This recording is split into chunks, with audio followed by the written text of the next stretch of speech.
বিশ্বনবীর সাহাবারা মরুভূমিতে ভ্রমণ করছে, হঠাৎ দেখে অনেকগুলো মানুষ। এক সাহাবী ভিতরে ঢুকে দেখে এক লোক শোয়া, আর সবাই কি যেন মন্ত্র পড়ে ফেলে দেয়, সুমন্তর সু কালিকার গো গো, এরকম মন্ত্র পড়ে না ছোট বাচ্চারা। তো সাহাবী বলে কি হয়েছে? লোকেরা বলে আমাদের নেতার একটা পাইথন অজগর সাপে কামড় দিয়েছে, বিষের জ্বালায় মরে যাবে আমাদের নেতা, আমরা হয়ে যাবো খেতা, আমাদের সুমন্তর চুতে কিছু হচ্ছে না, কি করা যায়? বিশ্বনবীর সাহাবী বলে আমার কাছে এমন জিনিস আছে, ওই জিনিস পড়ে ফিউ দিলে ভালো করে দেয় কে? বেদুইনরা বলে ভালো করে দাও। সাহাবীরা বলে না, শর্ত আছে, এক পাল ছাগল দিবা, এক পাল ছাগল 100 ছাগল যদি দাও তাহলে আমি করতে পারি। সবাই বলে আমরা রাজি। এবার বিশ্বনবীর সাহাবী একবার সূরা ফাতিহা পড়ে ফু দেওয়ার সাথে সাথে বেহুশ লোকটা বন্ধ চোখ থেকে চোখ খুলে ফেলেছে। দ্বিতীয়বার ফু দেওয়ার পরে শোয়া থেকে বসেছে, তিনবার ফু দেওয়ার পরে হাঁটা শুরু করেছে। আল্লাহু আকবার। বিশ্বনবীর সাহাবী কয় এই তো সুস্থ, এবার ছাগল দাও। এক পাল ছাগল নিয়ে প্রতিমধ্যে সাহাবীদের পেটের মধ্যে ক্ষুধা, কয়েকটা ছাগল জবাই করে খেয়েছে।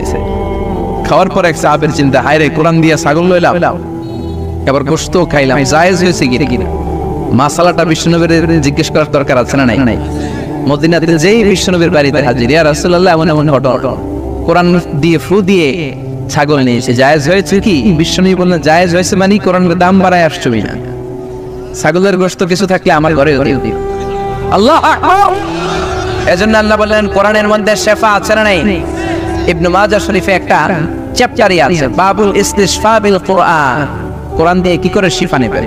এজন্য কেউ সুস্থ হলে সূরা ফাতিহা পড়ে ফু দিবেন, কারণ সূরা ফাতিহার একটা নামই হচ্ছে সূরাতুশ শিফা, রেমেডির সূরা, আরোগ্য লাভ করার সূরা। সূরা ফাতিহার মধ্যে আছে না সবার? আছে আছে আছে। আবার আল্লাহ বললেন এই কিতাবটা এমন কিতাব, বিপদে পড়লে এই কিতাব থেকে তেলাওয়াত করে শত্রুর মুখে ফু দিলে শত্রু রেঙ্গানা করে দিবে কে?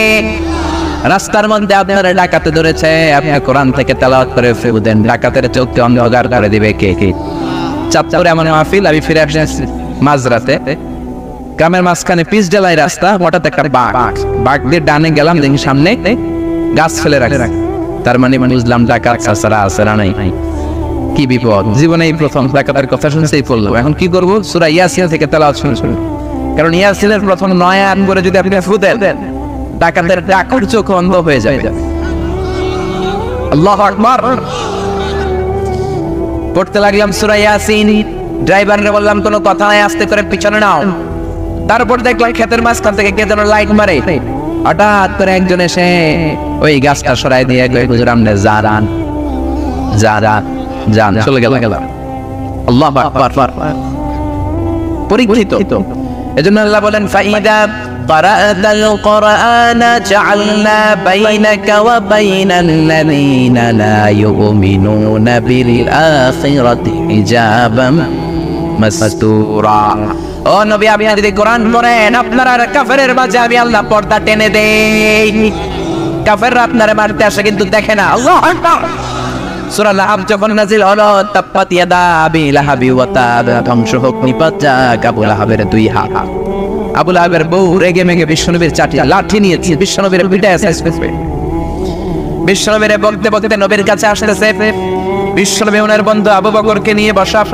সাইয়েদনা আবু বকর বললেন, ও নবী, আপনার চাচি আপনারে মারার জন্য তেরে আসছে, আপনি পালান। বিশ্বনবী বললেন, আবু বকর চিন্তা করো না, টেনশন নিও না, ভয় করো না। বিশ্বনবী পড়তে আরম্ভ করলেন, ইয়াসিন ওয়াল কুরআনিল হাকীম ইন্নাকা লামিনাল মুরসালিন আলা সিরাতিন মুস্তাকিম। বিশ্বনবী সূরা ইয়াসিন তেলাওয়াত করতে লাগলেন। চাচি লাঠি এনে আবু বকরকে কয়, আবু বকর তোমার বন্ধু মুহাম্মদ কই? কিন্তু বিশ্বনবী পাশে বসা আছেন নাই। বিশ্বনবীর চাচি উম্মে জামিল, ওনার নাম চোখকে অন্ধ করে দিয়েছে কে? তাফসীরে কুরতুবী রচয়িতা আল ইমাম আল কুরতুবী, কর্ডোবা ওনার বাড়ি। আল মনসুর দুর্গে ওনাকে আক্রমণ করে ওইখানকার জালিম বাদশা জেল দিয়েছে 10 বছরের। উনি ছিলেন শক্তিশালী পুরুষ, জেলখানা ভেঙে পালালেন, আল্লাহর নাম নিয়ে দৌড়াতে শুরু করলেন। বাদশা টের পেয়ে সৈনিক পাঠালো, উনি দৌড়ায় আর সৈনিকরা ঘোড়ায় চড়ে। উনি ছিলেন শক্তিশালী মানুষ, ঘোড়ার দৌড়ানোর সামনে উনি আর দৌড়াতে পারলেন না। হঠাৎ একটা পাহাড়ের চিপায় যে আশ্রয় নিলেন, সৈনিকরা ওখানে নেমে ওনারা খুঁজতে আরম্ভ করলো। উনি সূরা ইয়াসিন তেলাওয়াত করতে আরম্ভ করলেন। ইমাম কুরতুবী বলে, জালিম বাদশার পাঠানো সৈনিকেরা আমার আশেপাশ দিয়ে ঘুরে, আমি কোথায় আমারে খুঁজে, কিন্তু আমারে দেখে না। এক সৈনিক বলে আমার পেশাব করছে, আরেক সৈনিক কয় তাহলে পেশাব কর। ওই সৈনিক আমার সামনে দাঁড়িয়ে পেশাব করছে, ওই পেশাব আমার কানের মধ্যে পড়তেছে, কিন্তু ওই সৈনিক আমারে চোখে দেখে না। ওই সৈনিকের সামনে পর্দা ফেলে দিয়েছে কে? এই জন্য বিপদে পড়লে একজন ডাকবেন, তিনি কে? কেউ যেটা পারে না পারে কে? কেউ যেটা দেয় না দেয় কে? কেউ যেটা বোঝে না বোঝে কে? আল্লাহ সব পারে, আল্লাহ সব করতে পারে। এজন্য আল্লাহর কাছে চাইবেন, ইয়াসিন সূরা পড়ে ফু দিবেন, সুস্থ করে দিবে কে? বিপদে ইয়াসিন সূরা পড়লে বিপদ মুক্ত করবে কে? আমরা বিপদে খুব বেশি পেরেশান হয়ে যায়। বিশ্বনবী বিপদে পড়লেই পড়তেন ইন্না লিল্লাহি ওয়া ইন্না ইলাইহি রাজিউন। মুমিন বিপদে পড়লে এটা পড়বে, আর পড়বে লা ইলাহা ইল্লা আনতা সুবহানাকা ইন্নী কুনতু মিনাজ জালিমিন। এই দোয়া পড়লেও আল্লাহরে বাঁচাই দেবে কে? আমগো দেশে তো এটা ঠাড়া পড়ার দোয়া বলে, বিজলি চমকালে বলে দেন ঠাড়া হচ্ছে, এখন এই দোয়া পড়ো। আসলে এটা শুধু বজ্রপাত, থান্ডার আর বিজলি চমকানোর দোয়া নয়। যে কোনো বিপদেই যদি আপনি এটা পড়েন, আপনাকে মুক্ত করে দিবে কে? পাকিস্তানের হানাদার বাহিনীরা আমাদের বাংলাদেশের উপর অনেক অত্যাচার করেছে। তারা শুধু হিন্দুদেরকে শুট করতে বেশি, গুলি করতে বেশি, কারণ তারা চাইতো সব মুসলমান হয়ে যায়। জিজ্ঞেস করতো মুসলমান না হিন্দু? হিন্দুরাও ডরে কালিমা মুখস্থ করে ফেলাইছে। সব হিন্দুরাও কইতো আমরা মুসলিম, আর কালিমা বলে যেত মুখস্থ। তো এক বাঙালি মুসলমানরা ধরছে, ধরে বলে, এই বেটা তুই মুসলমান নাকি হিন্দু? মুসলিম আর হিন্দু। বাঙালি মুসলিম কয় মুসলিম, তাহলে কালিমা বাতাও, কালিমা বল। বাঙালি কয় লা ইলাহা ইল্লা আনতা সুবহানাকা ইন্নী কুনতু মিনাজ জালিমিন। পাকিস্তানি কয় সালে ये तो मुसीबत का कलिमा है। বাঙালি কয় हम तो भी मुसीबत में है। পাকিস্তানি বলে এটা তো মুসিবতের কালিমা, বাঙালি কয় আমিও তো মুসিবতে আছি। বন্দুক তিনটা দইরা আমারে তুমি কালিমা জিজ্ঞেস করো, আমার কি আর দুনিয়ার হুশ আছে নাকি? কোন কালিমা পড়তে যায়, কোন কালিমা কইতাছি আমি নিজেও জানি না। এজন্য বিপদে পড়লে একজনকে ডাক দাও, তিনি কে? এই কোরআনের পাওয়ার এত ভয়ঙ্কর। আপনি কোরআন পড়ে ফু দিবেন, শত্রুর চোখকে অন্ধ করে দিবেন কে? এই কোরআনকে বিশ্বনবী 23 বছর যাবত রিসিভ করলেন। আমরা আরামসে কোরআন পড়ি, বিশ্বনবী এত আরামসে কোরআন পড়তে পারেন নাই। 23 বছর কোরআনের জন্য আন্দোলন করেছেন। এই কোরআনের জন্য উহুদের ময়দানে দাঁত ভেঙেছেন। এই কোরআনের জন্য শিয়াবে আবি তালেবে বিশ্বনবী 3টা বছর জেল খেটেছে। কয় বছর? আপনি কাটছেন কয় বছর? আমি কাটছি কয় বছর? তা আমরা কিসের কোরআনের আন্দোলন করি? আপনি হকের কথা বললে বাতিলের তীর আপনার বুক ঝাঁঝরা করে দিবে, ঠিক কি না? এটাই বাস্তবতা। এত পাওয়ার এই কোরআনের। বিশ্বনবীর উপর যখন কোরআন নাযিল হতো, বিশ্বনবীর চেহারাটা লাল হয়ে যেত, হাত্তা ইহতাবাররা ওয়াজহু, চেহারাটা আগুনের গোলার মতো লাল হয়ে যেত। শীতের রাতে বিশ্বনবী ঘেমে একাকার হয়ে যেতেন। মা আয়েশা বর্ণনা করেন, ওয়া ইন্না জাবিনাহু লা ইয়াতাফাসসাদু আরাকান। শীতের রাতে বিশ্বনবী ঘেমে ঘেমে একাকার হয়ে যেত। বিশ্বনবীর মাথা বে, গাল বে, থুতনি বে, চিবুক বে, গামগুলো নিচের দিকে ঝরতো। সুবহানাল্লাহ। আবার বিশ্বনবী যখন ওটের উপর বসে কোরআন রিসিভ করতেন, বিশ্বনবীর ওটগুলো জমিনের মধ্যে বসে যেত। কারণ বিশ্বনবীকে আল্লাহ অনেক পাওয়ার দিয়েছে। বিশ্বনবীর এক হাতে জান্নাতি 40 জনের শক্তি ঢুকিয়ে দিয়েছে কে? কিন্তু ঘোড়ার তো এত পাওয়ার নাই। ঘোড়ার উপরে বসে থাকা অবস্থায় যখন বিশ্বনবীর কাছে কোরআন নাযিল হলো, ঘোড়া বসে পড়তো। বিশ্বনবী মাঝে মাঝে সাহাবাদের পায়ের মধ্যে, রানের মধ্যে মাথা রেখে ঘুমিয়ে যেতেন। একদিন বিশ্বনবী তার কলিজার টুকরা সাহাবা যায়েদের পায়ের মধ্যে মাথা রেখে ঘুমালেন। ঘুম থেকে ওঠার পরে পায়ের মধ্যে মাথা রেখে শুয়ে রইলেন। ইন দ্য মিন টাইম সাইয়েদনা জিবরাইল কোরআনের আয়াত নিয়ে নাজিল করে দিল। সাইয়েদনা যায়েদ বলে, আমার মনে হলো বিশ্বনবীর মাথাটা উহুদ পাহাড়ের চেয়েও বেশি ভারী হয়ে গিয়েছে। 2 ঘন্টা বিশ্বনবী শুয়ে রইল, আমার পায়ে আমার কোনো ব্যথাও নাই, কোনো কষ্টই নাই, কোনো ফিলিংসই নাই। কিন্তু যখনই কোরআনের আয়াত নাজিল হচ্ছে, মনে হলো হাত্তা তারুত্তা ফাখিদি, আমার রানের হাড়টি ফেটে চুরমার হয়ে যাবে। এই কোরআনের ভেতরে এত পাওয়ার দিয়েছে কে? ওই কোরআন পড়ার দরকার আছে না নাই? কোরআন দিয়ে দিন শুরু করার দরকার আছে না নাই? একটা সময় ছিল বাংলার জমিনে 68,000 গ্রাম থেকে সকালবেলা কোরআনের সমুদ্র ধ্বনি ভেসে আসতো। এখন ফজরের পরে প্রাইকের স্কুল আছে না নাই? ক্যাডেট স্কুল আছে না নাই? ইংলিশ মিডিয়াম, কিন্ডারগার্টেন পাঠাবেন, শিক্ষার আপনি জ্বালাবেন, কিন্তু সবার আগে কোরআন, তারপরে অন্য জ্ঞান। আগে কি, পরে অন্য জ্ঞান। Teach your children the Holi Quran. The Holi Quran will teach your children everything. আপনি আপনার ছেলেরে কোরআন শিখান, কোরআন আপনার ছেলেরে গোটা বিশ্ব শিখায় দেয়। Your children can choose any kind of profession. That's not a big deal. যে কোনো পেশায় যেতে পারে, সমস্যা নেই। আমার মতো আজানি হতে পারে, আরেকজনের মতো মাদানি হতে পারে, তারপরে ইমাম হতে পারে, খতিব হতে পারে। He can be an imam, he can be an azhari, he can be a politician, he can be a pilot, he can be a businessman, he can be the member of parliament. That's not a big issue, but he need to know how to recite the Quran with tajweed. Say doctor হোক, engineer হোক, কোনো সমস্যা নেই, কিন্তু কোরআন জানা engineer হতে হবে। চিল্লায় বলবেন ঠিক কি না? নামাজ পড়বে এমন পাইলট হতে হবে যে পাইলট বিমান ল্যান্ডিং করার পরে মসজিদে ঢুকে কপাল ঘষে ঘষে সেজদা দিবে একজনকে, তিনি কে? এই জন্য আপনি দেখালেন না আপনার চেয়ে কপাল পোড়া বাবা আর কেউ হতে পারে নাকি? হতে পারে?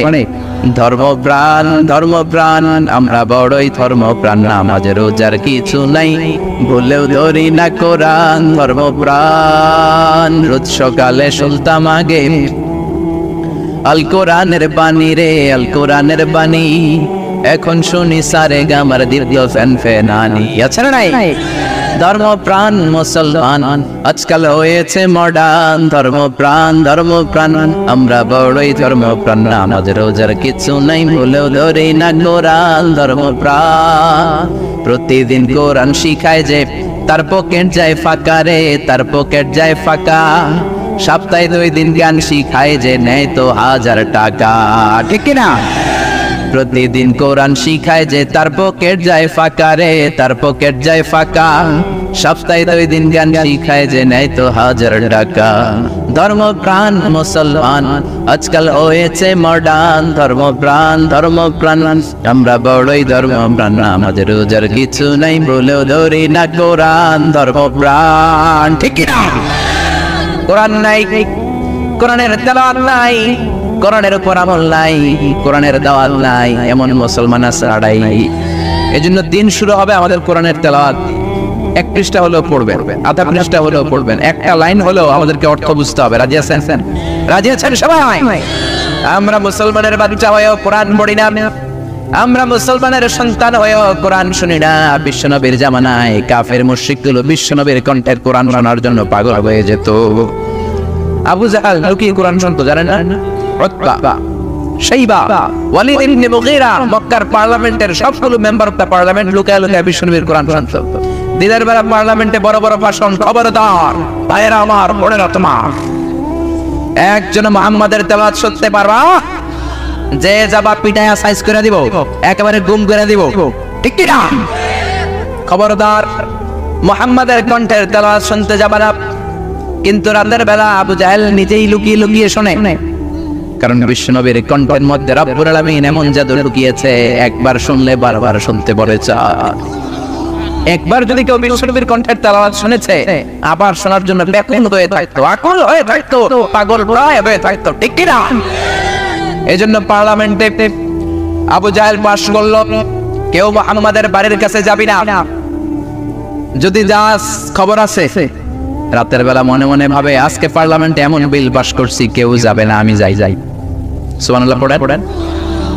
এটা কি বিশ্বনবীর যেন তেন কণ্ঠ হইলে ওরা পাগল হয়েছে, নাকি সুর গড়া পাগল গড়া সুরের চমকাম ছিল নবীর কণ্ঠে? আবু জাহেল লুকিয়ে লুকিয়ে বিশ্বনবীর বাড়ির সামনে হাজির। আর বিশ্বনবীর অভ্যাস ছিল সারাদিন সাইয়েদনা জিবরাইল যতগুলো কোরআনের আয়াত নাযিল করেছে, বিগত 1 সপ্তাহে যে আয়াতগুলো নাযিল হয়েছে, সারা রাত বিশ্বনবী যখন সময় পেতেন শুধু তেলাওয়াত করতেন। সুবহানাল্লাহ। গোবরাক নিয়ে তেলাওয়াত করতেন। আবু জাহেল বিশ্বনবীর বাড়ির সামনে, যে বিশ্বনবীর বাড়িটা দেখেছে যারা হজ উমরা করতে গিয়েছে, এখন মাকতাবা বানানো, লাইব্রেরি।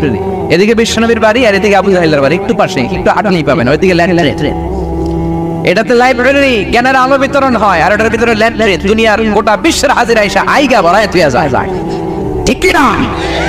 বাঙালি হাজিরা গেলে কয় আবু জাহেলের বাড়ি কই? হজ উমরা পরে করো, ভাগ্য ওই কাম সারি। সবাই যে তার উপর লানত, তার উপর আল্লাহর ঘৃণা, তার উপর বদদোয়া, তারে গালিগালাজ করে ওই কাম সাইরা আসে, ঠিক কি না? কিন্তু বিশ্বনবীর যেখানে জন্মস্থান, ওখানে গেলে বিশ্বনবীর জন্য দোয়া আছে না নাই? আবু জাহেল লুকিয়ে লুকিয়ে কোরআন শুনতে গেল। আরেকজন মেম্বার অফ দ্য পার্লামেন্ট, সে ভাবলো আজকে আবু জাহেল আমাদের প্রেসিডেন্ট যে বিল পাস করছে, আজকে তো কেউ যাওয়ার কথা না, এক কাজ করি আমি একটু শুনে আসি, এত ভালো লাগে মুহাম্মাদের তেলাওয়াত। না শুনলে কলিজাটা ঠান্ডা হয় কেন করে। উতবাও গেল আরেক চিপা দিয়ে, সাইবা, ওয়ালিদ ইবনে মুগীরা সবাই গেল বিশ্বনবীর কোরআন তেলাওয়াতের, বিশ্বনবী ঘুমের প্রস্তুতি যখন নিবেন সবগুলা দিছে দৌড়। ফিরে আসার রাস্তা কয়টা? তোরে কোন সবার সাথে সবার দেখা, এর চেয়ে বড় লাশ শরম দুনিয়াতে আছে নাকি? দিনের বেলায় পার্লামেন্টে আইন করে, রাতের বেলায় নিজেরাই চুরি করে। এরকম আমাদের দেশেও আছে না নাই? আইন বানায়, আইনের ফাঁক ফোকর দিয়ে কোটি টাকা মেরে দেয়, হলমার্ক খায়া ফেলায়, শেয়ার বাজার খায়া ফেলায়, পদ্মা সেতু খায়া ফেলায়, ব্রিজের রডও খায়া ফেলায়। রডের বিপরীতে দেয় বাঁশ। কি দেয়? কত ক্ষুধা, চিন্তা করছেন? কত ক্ষুধা হইলে রড খায়া হজম করতে পারে, সিমেন্ট খায়া হজম করতে পারে, ইটা টাইল সব, এটা যা খায় সব হজম হয়ে যায়। ঠিক কিনা? দিনের বেলা বাস করছে, মুহাম্মাদের বাড়িতে তেলাওয়াত শুনতে যাওয়া যাবে না। রাতের বেলা আবু জাহেল নিজেই যায়, উতবা যায়, সাইবা যায়, তেলাওয়াতের পরে সবগুলা নিচে দৌড়। ফিরে আসার রাস্তা কয়টা? এবার লজ্জা শরম কেউ কারো দিকে তাকায় না। অনেকক্ষণ পরে আবু জাহেল কয়, কে রে উতবা কই গেছিলে? কই গেছিলাম কাজ, সাইবা তোমার কি কয়? আমারও কাজ। সবাই গ্রামের কি কয়? আমারও কাজ। কি কাজ? আবু জাহেলকে থাক, কথা করাইস না, জানি সবাই একই কাম করছি। এক কাজ কর, আমরাই যদি এমন করি না, তারা এরকম করলে আমাকে জনগণ ডাকবো খেতা। আজকে জায়গা যা করছি তওবা কর। কি কর? চারটাই মিলা তওবা করতেছে, আর কোনদিন মুহাম্মাদের কণ্ঠের তেলাওয়াত শুনতে যাব। সবাইকে আবু জাহেল তুই পাশ হইরা তুই আইলি কে? আবু জাহেল কয় তোরা আইছিস কে? একে অপর কিন্তু শারক ধরে। আবু জাহেল বলে, ঠিক আছে, আগামীকাল মক্কার পার্লামেন্টে এমন করা বিল পাস করব, ওই বিল পাস করার পরে কেউ আসার সুযোগ পাবে। পরের দিন সব মেম্বার অফ দ্য পার্লামেন্ট হাজির। আবু জাহেল আবার ঘোষণা দিচ্ছে, ভাইয়েরা আমার, বোনেরা তোমার, মুহাম্মাদের বাড়িতে কেউ যদি মুহাম্মাদের কণ্ঠের তেলাওয়াত শুনতে যাও, তার যত সম্পদ আছে সব রাষ্ট্রীয়ভাবে সিজ করে নিয়ে নেওয়া হবে।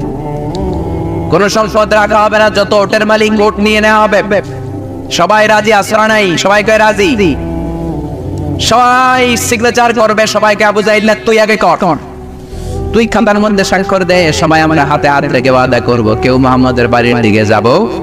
আবু জাহেল বলল, যে যাবে শাস্তি হলো সব সম্পদে ছিনে নেওয়া হবে, মাথার চুল কামিয়ে আলকান্তা মেখে পুরো মক্কার বাজারে তারে ঘুরানো হবে। সবাই সিগনেচার দিয়ে শেষ, পার্লামেন্ট মুলতবি, সবাই বাড়িতে চলে গেছে, খাইয়া দেয়া সবাই ঘুমায়। আবু জাহেল মনে মনে ভাবে, আজকে যে ডাইট আইসি, আজকে কেউ যাইতো না, আমি যাই। সুবহানাল্লাহ, বাড়িতে যাই কইবে। উতবার একই চিন্তা, আজকে যে ভয়ঙ্কর বিল পাস হয়েছে, রাষ্ট্রীয় বিল, এমন চেতনার সাথে পাস করা হয়েছে, এই চেতনার কারণে তো কেউ যাবে না। আমি একটু যাই। সাইবা বলে, আমি একটু যাই।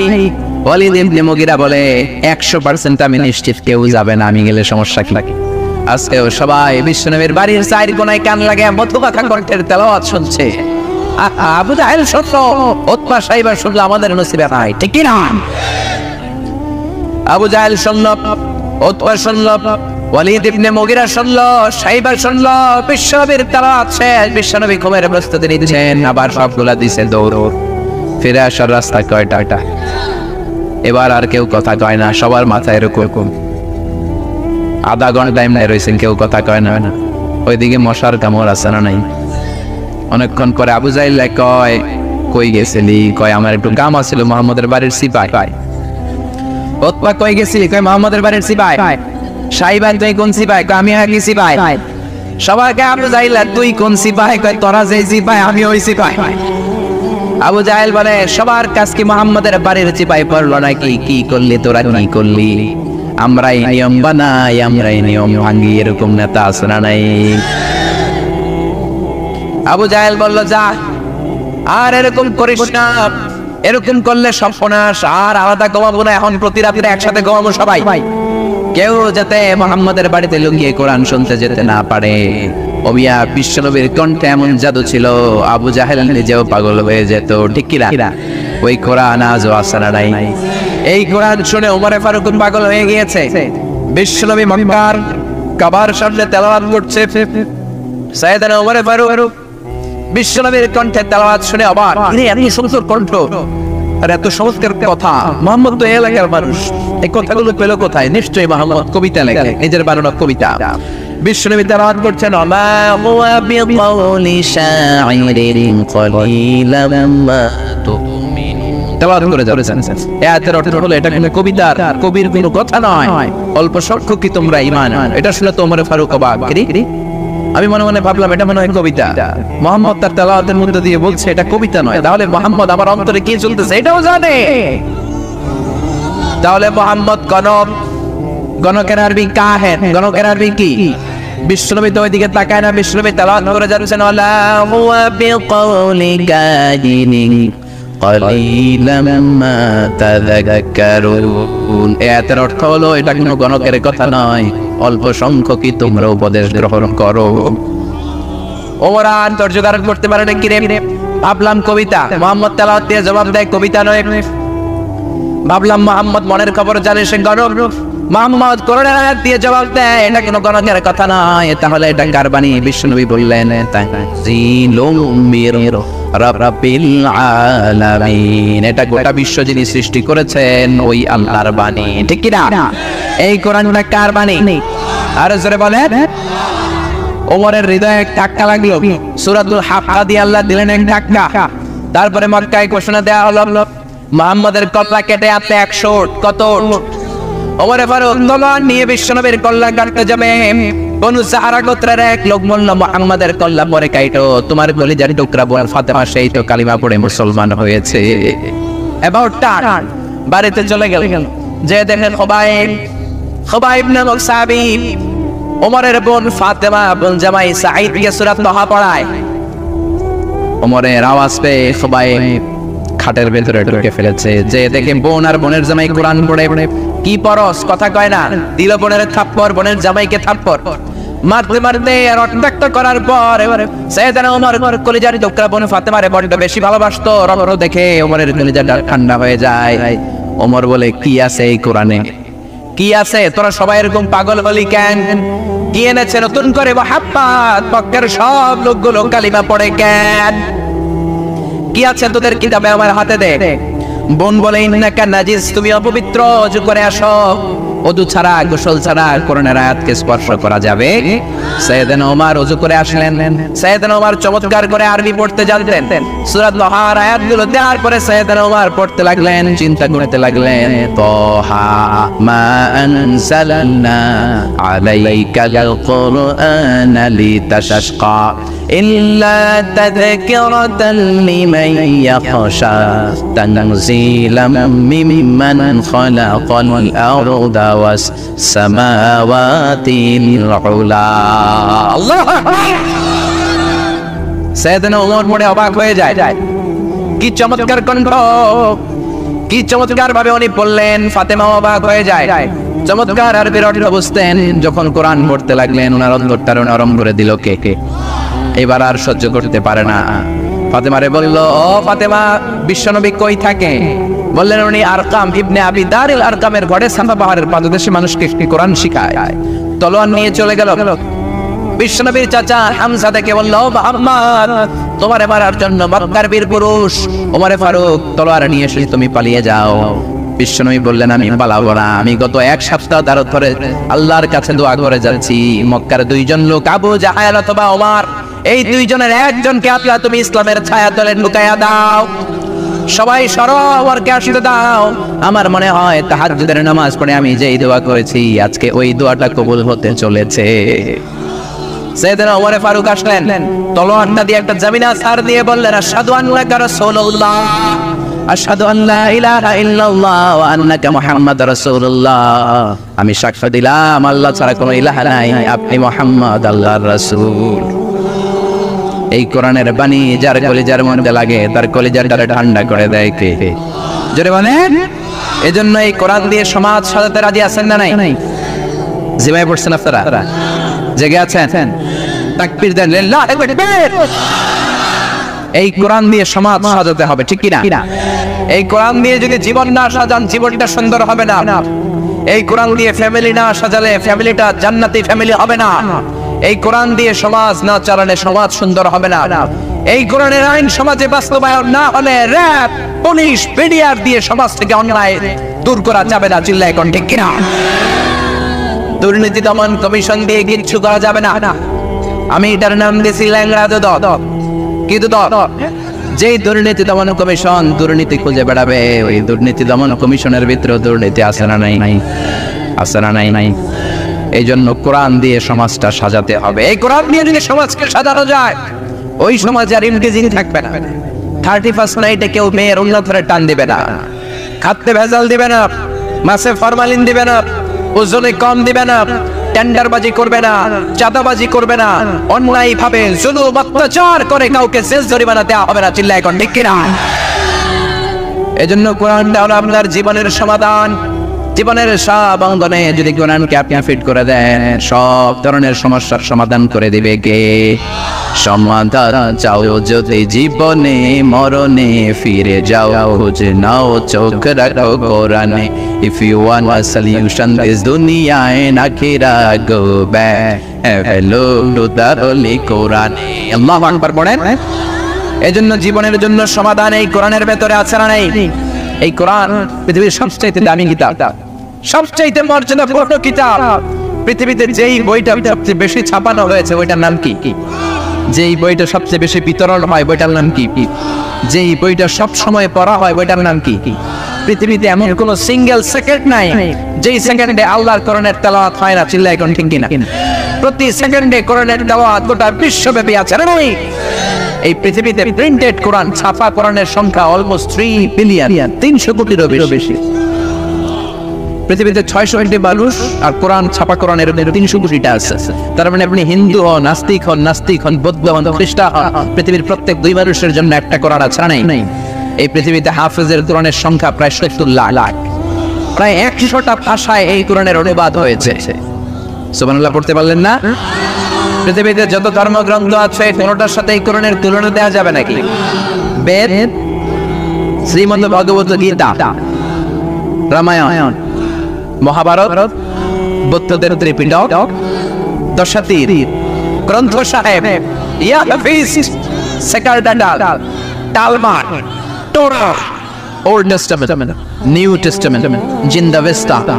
পৃথিবী কাঁপানো এত যে ধর্মগ্রন্থ, একটার সাথে কোরআনের তুলনা চলে? এজন্য রাব্বুল আলামিন বলেন, যালিকাল কিতাবু লা রাইবা ফীহি হুদাল লিল মুত্তাকিন। This is the book, the most authentic and original book in the world, whereof there is no doubt in it, and guidance to those who are muttaqin. এটা এমন বই যে বই একটাও ভুল নাই, একটাও সংশোধন নাই, মুত্তাকিনদের জন্য গাইডলাইন করে বইটারে পাঠালো কে? আবার রাব্বুল আলামিন বলেন, কিতাবুন আনজালনাহু ইলাইকা লিতুখরিজান NASA Minaj যুলুমাতি ইলান Noor. Muhammad, I've revealed this holy and sacred book unto you in order to lead the mankind out of darkness into the light. ও নবী, কেন কোরআন পড়ালাম জানোটা কি? শোনো, অন্ধকারচ্ছন্ন মানুষগুলোকে হেদায়েতের পথে নিতে, জাহান্নামী গুলারে জান্নাতি বানাতে, রাম আর বামপন্থী গুলারে ডানপন্থী বানাতে। জোরে কোন ঠিক কি? কোরআন বললে আবার ডানপন্থী বানায় দিবে কে? এই কোরআন পড়া, এই কোরআন মানে সহজ না কঠিন? সহজ করে দিয়েছে কে? ওয়ালাকাদ ইয়াসসারনাল কুরআনা লিযিকরি ফাহাল মিন মুদ্দাকির। এই কোরআন পড়া, এই কোরআন বোঝা, এই কোরআন মুখস্থ করাকে আমি আল্লাহ সহজ করে দিলাম। কে কে আছো কোরআন পড়বা? কার কথা? I have made this holy Quran very easier for you to read, to understand and to memorize in your heart. কোরআন পড়বা সোজা, বুঝবা সোজা, মুখস্থ করবেন তাও সোজা। কোরআন মুখস্থ করা যদি সোজা না হয় তো আমরা হাফেজ হতে পারতাম? কথা বলেন।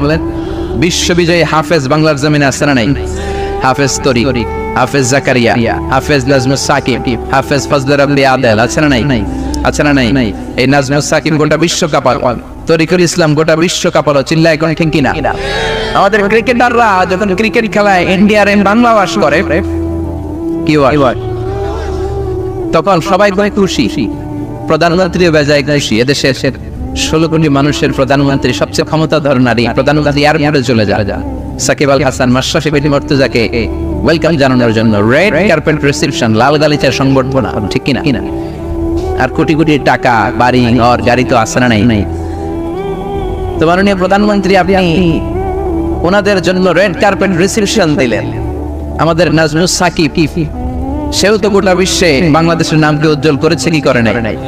ক্রিকেটাররা যেমনি করে নাজমুস সাকিবরাও করেছে, কিন্তু তাদের বেলায় লাল কার্পেট রিসেপশন না হোক, আপনি একটা লাল গোলাপ হাতে দিতে পারতেন আর বলতে পারতেন, শাবাশ নাজমুস সাকিব, তোর মতো হাফেজ আমার ঘরে ঘরে চায়। ঠিক কিনা? যে ঘরে হাফিজদেরকে, যে দেশে হাফিজদেরকে সম্মান দেখানো হয় না, রাষ্ট্রীয় পৃষ্ঠপোষকতা দেখানো হয় না, গণভবন নিয়ে সম্বর্ধনা দেওয়া হয় না, ওই দেশে আর হাফেজ জন্মায় না। যে দেশে আলেমদের কদর নাই, ওই দেশ একদিন আলেম শূন্য হয়ে যাবে। ওই দেশে থাকবে বড় বড় ডাকা, বড় বড় ডন 1 2 3 সব থাকবে। ঠিক কিনা? ঠিক কিনা? ঠিক কিনা? এজন্য কোরআন পড়েন, কোরআন বোঝেন, ফ্যামিলিটারে বরকতময় করে দিবে কে? আপনি চাইলেই কি কোরআনের আওয়াজকে বন্ধ করতে পারবেন? অনেকেই কোরআনের আওয়াজকে থামায় দিতে চায়, আছে না নাই? বিভিন্ন জায়গায় মাহফিল বন্ধ হয়ে যায়, আছে না নাই? এক জায়গায় মাহফিল যদি বন্ধ হয়, দেখবেন আরো 10 জায়গায় নতুন মাহফিল, আছে না নাই? এক হাফিজকে থামায় দিলে আরো হাফেজ, আছে না নাই? এক মুফাসসিরকে আটকে রাখলে আরো মুফাসসির, আছে না নাই? এক মুফাসসির কারাগারে লক্ষ মুফাসসির ঘরে ঘরে চিল্লায় করে, ঠিক কিনা? আপনি যদি চান আপনার মুখের আওয়াজ দিয়ে, ফু দিয়ে কোরআনকে নিভায়ে দেয়া যাবে, আল্লাহ বলে খবরদার, ওয়াল্লাহু মুতিম্মু নূরিহি ওয়ালাউ কারিহাল কাফিরুন, আমি আল্লাহ কোরআনের আলোকে আজীবন জ্বালিয়েই দেব। ঠিক কিনা? ব্রিটিশরা চেয়েছিল 200 বছর পরাধীনতার জিঞ্জির পড়েও ঠান্ডা হয়, তারপর চেয়েছে ভারতবর্ষ থেকে কি করে কোরআন গ্রহণ করা যায়। রিপোর্ট চাইলো, 11 সদস্যের কমিটি বানালো, তোমরা দেখো কিভাবে ভারতবর্ষ থেকে কোরআন গ্রহণ করা যায়। তারা রিপোর্ট দিল, if you want to destroy the holy Quran from Indian subcontinent, you have to make fire on all the scriptures. কোরআনের সবগুলো কপিতে আগুন ধরায় দাও, তাহলে কোরআন দূর হয়ে যাবে। এই রিপোর্টটা সঠিক কিনা দেখার জন্য ব্রিটিশরা ইংল্যান্ড থেকে আরো 33 সদস্যের কমিটি পাঠালো। তারা রিসার্চ করে দেখে কখনোই না যে প্রিভিয়াস রিপোর্ট ওয়াজ অ্যাবসলিউটলি রং। আগের রিপোর্টটা বলছিল, নতুন রিপোর্ট হচ্ছে ভারতবর্ষের এলাকাগুলো থেকে কোরআনকে দূর করা সম্ভব নয়, because they don't just write down and print down the Quran on blank pages, they memorize the Quran in their heart. 33 সদস্যের কমিটি ইংল্যান্ডের রিপোর্ট পাঠালো, আগের রিপোর্ট ছিল ভুল।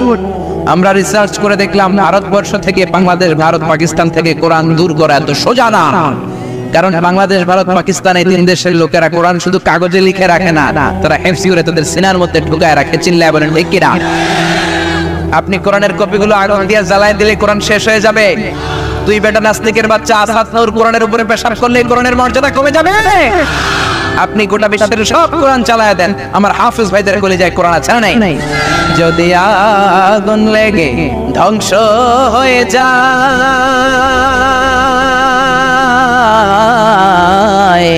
ধ্বংস হয়ে যায়, যদি আগুন লেগে যায়, পুড়ে যায় পৃথিবীর সবের দোকান, বিশ্ব থেকে হারাবে না পবিত্র কোরআন, বিশ্ব থেকে হারাবে না পবিত্র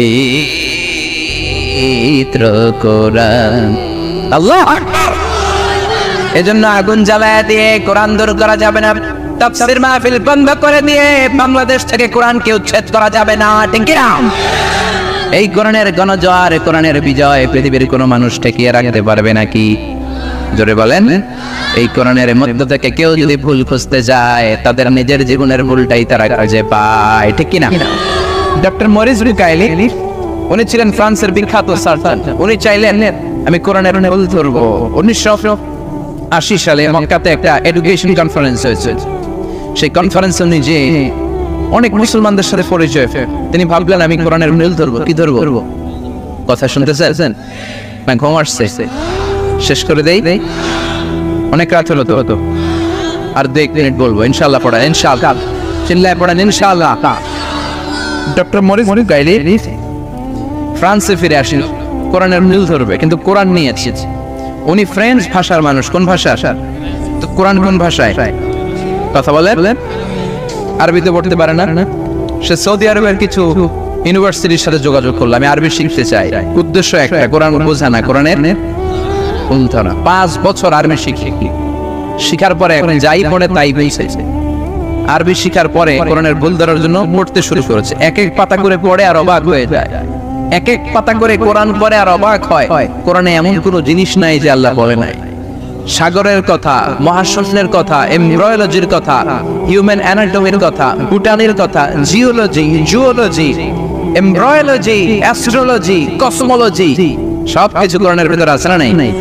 সে পড়তে পড়তে 30 পারার মিনাল জিন্নাতি ওয়ান নাস পর্যন্ত পড়ে আবার এই কোরআনের পুরো অনুবাদ করার পরে সে ফ্রেঞ্চ ভাষা একটা বই লিখেছে, লা বাইবেল লা কোরআন এট লা সায়েন্স, আল কোরআন একাডেমি লন্ডন এটার অনুবাদ করেছে, বাইবেল কোরআন ও বিজ্ঞান। ওই বইতে সে বলেছে, আমি কোরআনের রুল ধরার জন্য কোরআন খুলেছিলাম, কিন্তু পুরো কোরআন পড়ার পর আমি আমার নিজের জীবনের সবচেয়ে বড় ভুলটাই খুঁজে পেয়েছি।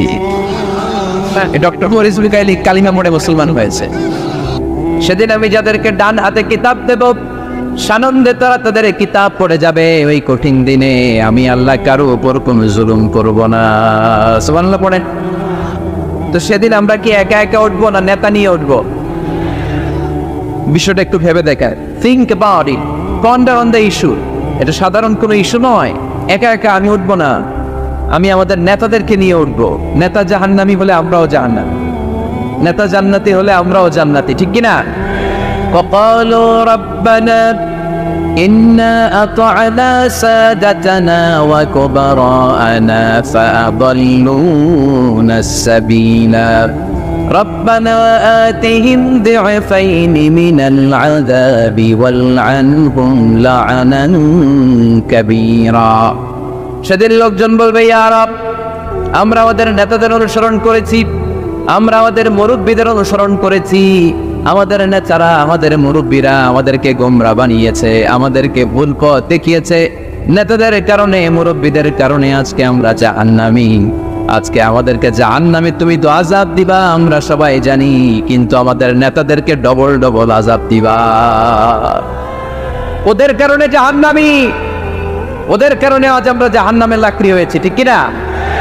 আতিহিম দি'ফাইনি মিনাল আযাব, আল্লাহ এদেরকে ডবল শাস্তি দাও। ওয়ালা আনহুম লা'নান কাবীরা, এদেরকে লানত দাও, এদের উপর গজব দাও, জাহান্নামের আগুন দিয়ে এদের দেহগুলো ঝলসে দাও।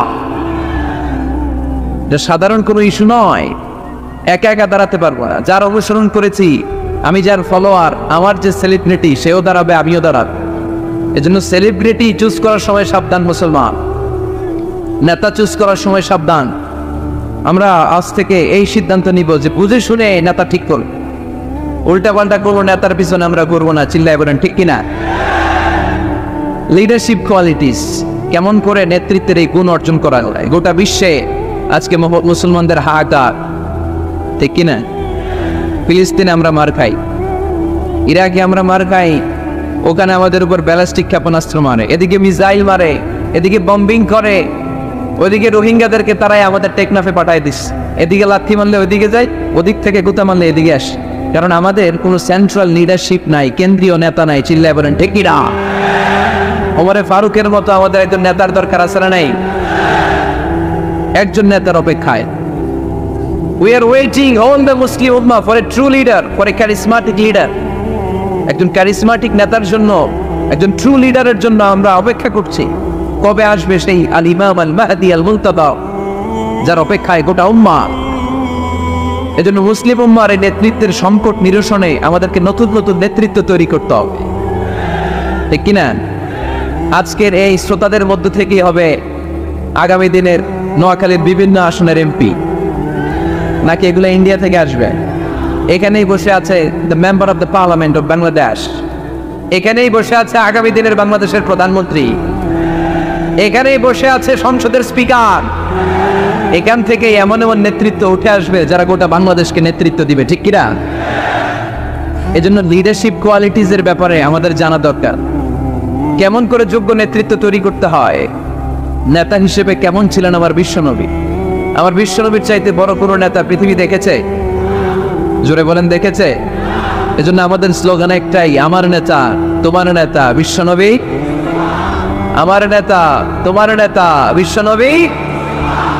আল্লাহর হাবিব সাল্লাল্লাহু আলাইহি ওয়াসাল্লাম আমাদের মডেল, অন্য কেউ আমাদের মডেল নয়।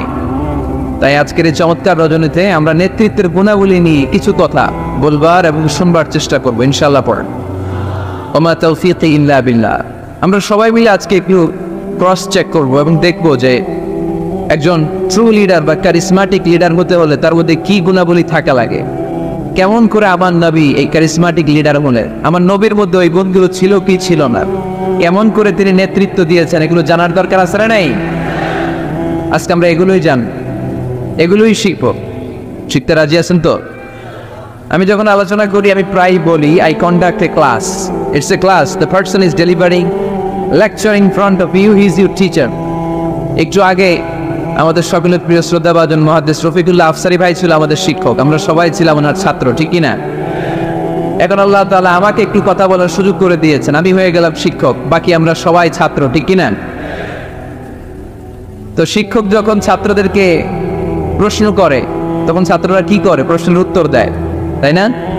আমি প্রশ্ন করলে আওয়াজ করে উত্তর দেওয়া যাবে তো? শেষ পর্যন্ত থাকবেন তো সবাই? মাঝখান দিয়ে ওঠা বসা করবেন কে কে দেখি, ওই নুরানি চেহারাগুলো একটু দেখে নিই। উঠবেন আপনারা? থাকবেন শেষ পর্যন্ত? আওয়াজ করে পড়তে হবে ইনশাআল্লাহ। তাহলে আমরা দেখব কি করে নেতা হওয়া যায়, একজন নেতার কি গুণ থাকা চাই,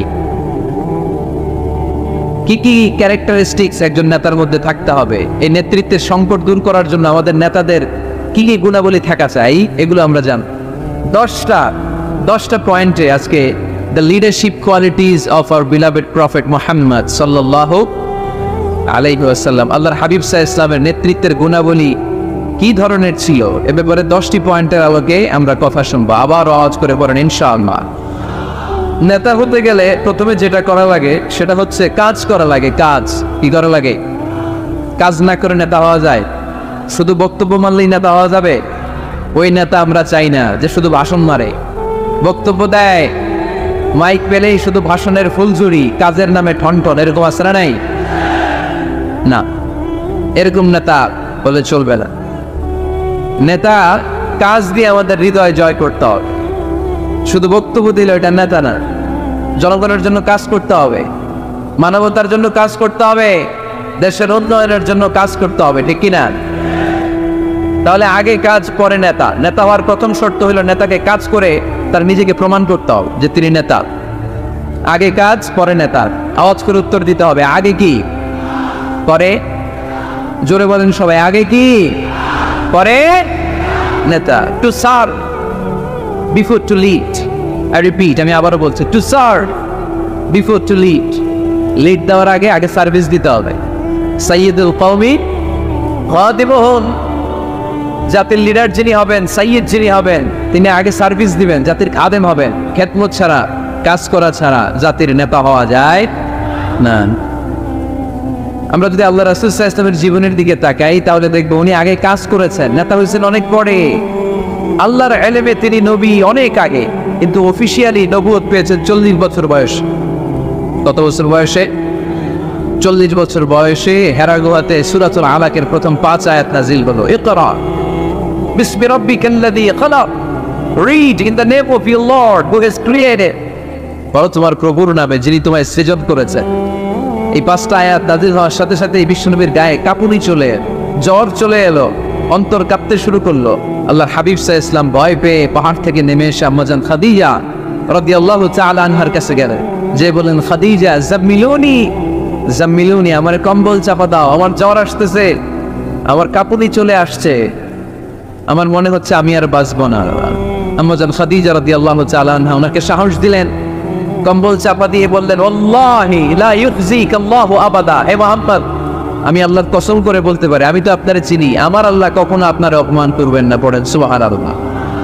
কারণ ইন্নাকা লা তাসিলুর রাহিমা, এই দেখেন কি কাজ করতে বিশ্বনবী। কাজের ফিরিস্তি শোনেন, স্ত্রীর কাছ থেকে শোনেন স্বামীর ব্যাপারে।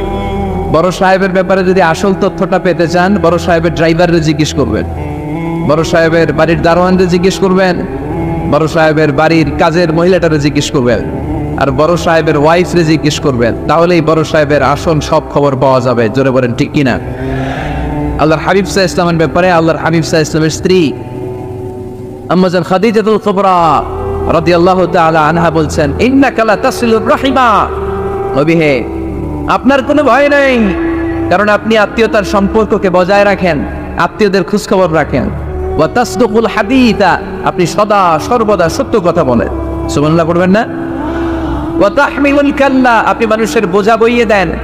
যারা নিজের বোঝা টানতে পারে না, আপনি গায়ে খেটে তাদের বোঝা টেনে দেন। ওয়া তাকসিবুল মা'দুমা, যার উপার্জনের কেউ নাই তারে আপনি উপার্জন করে দেন। ওয়া তাকরিউদ দাইফা, আপনি মেহমান খাওয়াতে খুব পছন্দ করেন। ওয়া তুঈনু আলা নাওয়াইবিল হক, আর সত্য যেখানে বিপন্ন সেখানে আপনি সত্যের বীর সেনানী হয়ে দাঁড়িয়ে যান। যার মধ্যে এই 6টা কোয়ালিটি থাকে তারে আমার রব কোনোদিন অপমান করতে পারে। আম্মা জান খাদিজা বললেন, ও নবী, ভয় নাই, চিন্তা নাই, টেনশনের কোনো কারণ নাই, আমি অনেক বছর ধরে আপনারে চিনি, আপনি কোনোদিন কোনো মানুষের ক্ষতি করেন নাই, কোনো মানুষকে কষ্ট দেন নাই, সব সময় জনকল্যাণমূলক কাজের সাথে নিজেকে ধরে রেখেছেন, আজীবন মানুষের কল্যাণ চেয়েছেন, মানুষের জন্য কাজ করেছেন। মানুষের জন্য যারা কাজ করে, মানুষের কল্যাণ যারা চায়, তাদেরকে আমার রব কোনোদিন অপমান করে না। 6টা কাজ করতে আল্লাহ রাসূল সাল্লাল্লাহু আলাইহি ওয়াসাল্লাম। এই 6টা কাজ প্রমাণ করে আল্লাহ রাসূল সাল্লাল্লাহু আলাইহি ওয়াসাল্লাম নেতা হওয়ার আগ থেকেই কাজ শুরু করে দিয়েছেন। নেতা হয়েছে 40 বছর বয়সে। নেতা হয়েছে যখন, তখন বয়স কত? কথা বুঝে নাই বোধহয়।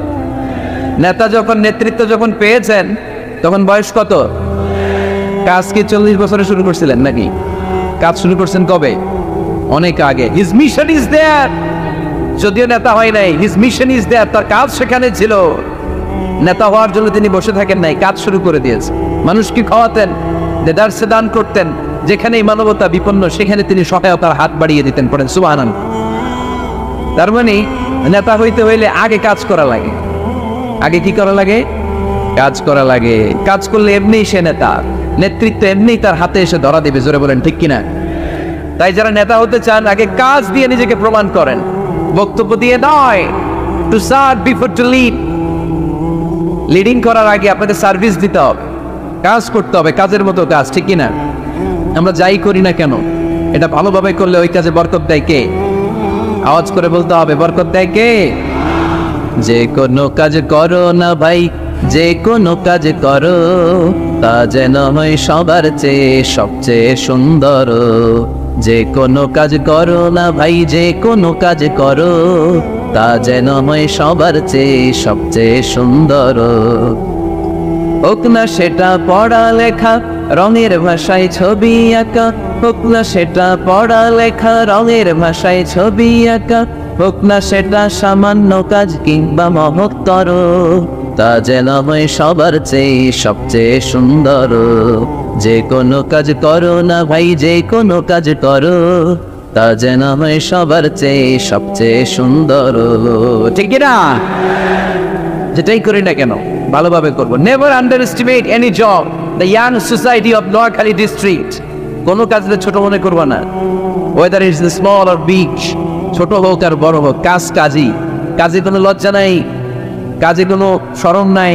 শরম আর লজ্জা হচ্ছে হীনমন্যতায় আর অলসতায়, ঠিক কিনা? এই জন্য কাজ করতে হবে। নেতা হওয়ার প্রথম শর্ত আমরা পেলাম, কাজ দিয়ে নেতা তার নেতৃত্বের প্রমাণ দিবে, বক্তব্য দিয়ে নয়। তাহলে বোঝা গেল আগে কাজ পরে নেতা। বিশ্বনবী আগে কাজ শুরু করছেন, নেতৃত্ব পেয়েছেন পরে, ঠিক কিনা? তাহলে আওয়াজ করে উত্তর দেন তো, আগে কি পরে কি? নেতা। আওয়াজ করে বলবেন, আগে কি পরে নেতা। তাহলে 1 নম্বর পয়েন্টে আমরা জানলাম কাজ করতে হবে। কাজ করে নিজেকে প্রমাণ করা ছাড়া নেতা হওয়া যায়। নেতার 2 নম্বর গুণাবলী হচ্ছে, the leader should overcome all challenges and trials. নেতাকে সব চ্যালেঞ্জ আর বাধা বিপত্তি, পরীক্ষা, এগুলো মোকাবেলা করতে জানতে হয়। নেতা দুর্বল চিত্তের লোক হলে ওই লোক নেতা হতে পারে না। কথা বলেন না কেন? পারে? নেতা যদি রক্ত দেখে ভয় পায়, এটা নেতা না খেতায়? হ্যাঁ, সাহসী হতে হয় নেতাকে। বাধা বিপত্তি, পরীক্ষার পাহাড়কে ডিঙিয়ে নেতাকে সামনে চলে যেতে হয়। কারণ নেতা সব সময় জানে রাত্রি যত গভীর হয়, অন্ধকার অমানিসা ভেদ করে সুবহে সাদিক হয়। গর্ভবতী নারীর পেটের ব্যথা যত বাড়তে থাকে, নতুন মেহমান আগমনের সময় ঘনাতে থাকে। মুমিনদের জীবনে বাধা বিপত্তি পরীক্ষা যত বাড়তে থাকে, মুমিনদের বিজয়ের সময় সামনে আসতে থাকে।